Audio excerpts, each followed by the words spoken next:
En école d'architecture, on a rarement l'occasion d'expérimenter, c'est pour ça qu'on a inventé le festival Bellastock.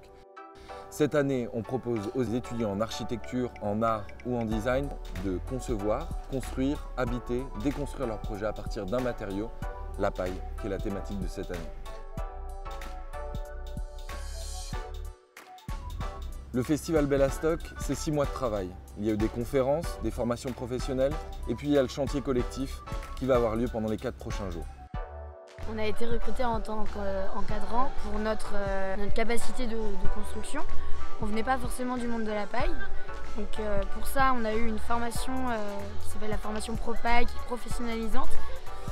Et cela nous a permis d'avoir une base d'expérimentation avec ce matériau-là. Et par la suite de pouvoir encadrer en connaissant le matériau, en connaissant les techniques et en mélangeant nos acquis et les nouveaux acquis.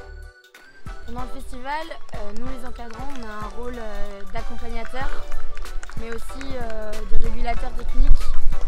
On va emmener les étudiants à expérimenter la paille en leur rappelant les techniques constructives qu'il faut utiliser, en leur donnant des astuces.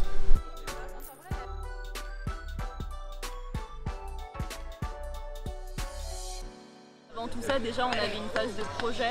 On devait réaliser une genre de planche dans laquelle on expliquait un peu ce qu'on voulait faire. Au final, on s'est un peu basé sur ça. Au final, on préfère bosser directement avec les ballots de paille sur le terrain.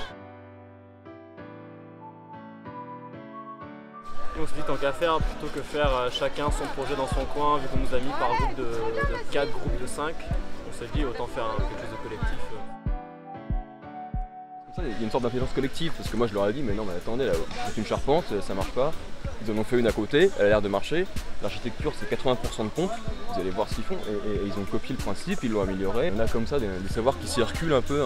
Ce qui est intéressant, c'est que la pratique qui développe du matériau là, c'est une pratique qui n'est pas la pratique qui est encadrée par des documents officiels comme celle des règles professionnelles. Donc c'est des choses qui sont vraiment expérimentales parce qu'on n'a pas de documents techniques qui attestent que ça marche ou pas. C'est-à-dire que nous, on est là pour montrer des techniques, on leur explique comment servir des outils. Moi, j'ai vraiment encouragé à essayer les choses avec des brochages, avec des cordages, des choses liées, tout ça, voir comment ils pouvaient consolider des choses, mettre des pics dedans. Mais en soi, on n'est pas capable, enfin moi en tout cas, je suis pas capable de dire comme ça, ouais, ça tient pas. Je dis bah non, mais essayez-le. Et au final, ce qui est intéressant, c'est que même nous, on découvre ce qui tient et ce qui tient pas.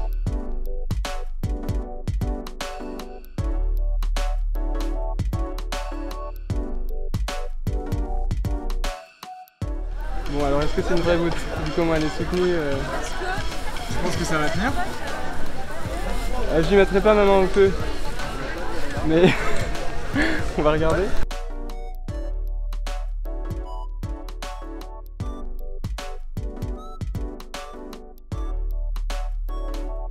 J'ai l'impression que la question du résultat est une question qui n'est pas très intéressante. Je trouve que la question de la trajectoire l'est beaucoup plus, quoi.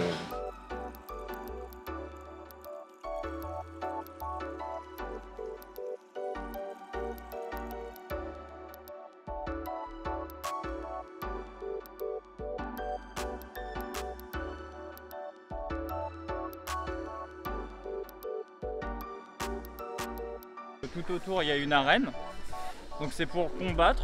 Et en fait il y a le roi ici, c'est pas lui hein, regarde. Ça peut être une reine. Ouais, ça peut être les deux. Et c'est le trône de paille, donc du coup tout le monde peut y accéder.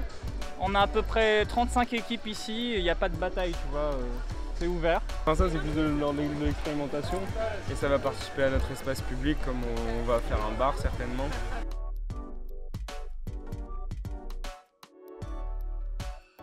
Alors là, on a une chapelle pour se marier durant ces 4 jours.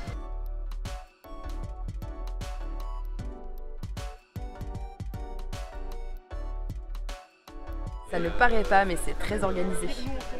Il y a des fonctions pour tout. On peut tout faire en fait ici. Là, je reviens, je vois la ville. Du coup, je découvre. Moi, j'étais à 2 rangs de bottes plus bas. Et du coup, on commence là à vraiment avoir des effets rue. Enfin, au niveau du point de vue, ça y est, on n'arrive plus à voir à travers l'espace. Du coup, ça y est, là, on commence à avoir les premiers effets ville qui apparaissent. Du coup c'est bien, on a des beaux petits espaces publics là, qui vont promettre des choses un peu sympas pour demain. En termes de structure, il y a eu des tests et des expérimentations voilà, où t'en as qui ont essayé d'aller bien dans les limites du matériau. Du coup malheureusement en allant dans les limites du matériau, des fois ça se casse la gueule, hein, c'est ce qui s'est passé.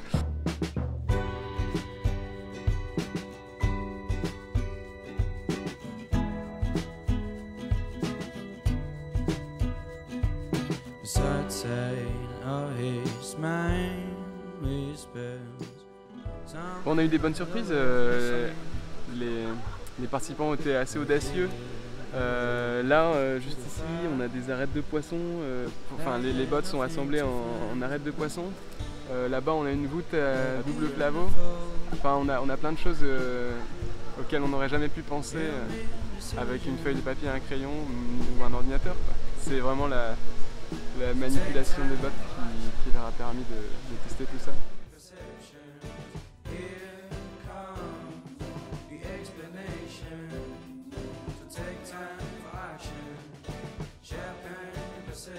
Et ce qui est bien, c'est qu'on a des trucs, on peut avoir des trucs qui n'ont rien à voir, mais dans une vision globale, quand on se balade dans le village, là, il y a vraiment une cohésion.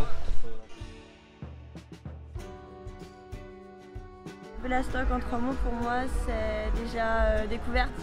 Parce que dès que tu arrives, tu rencontres plein de gens qui viennent de différents endroits en France, différentes villes.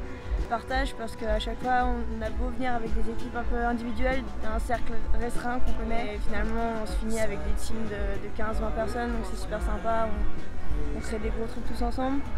Et après, je dirais bonheur parce que l'ambiance est vraiment dingue. Tout le monde est super sympa, on est tous dans le même délire. Communauté, savoir-faire et découverte. Beaucoup de plaisir, c'est vrai.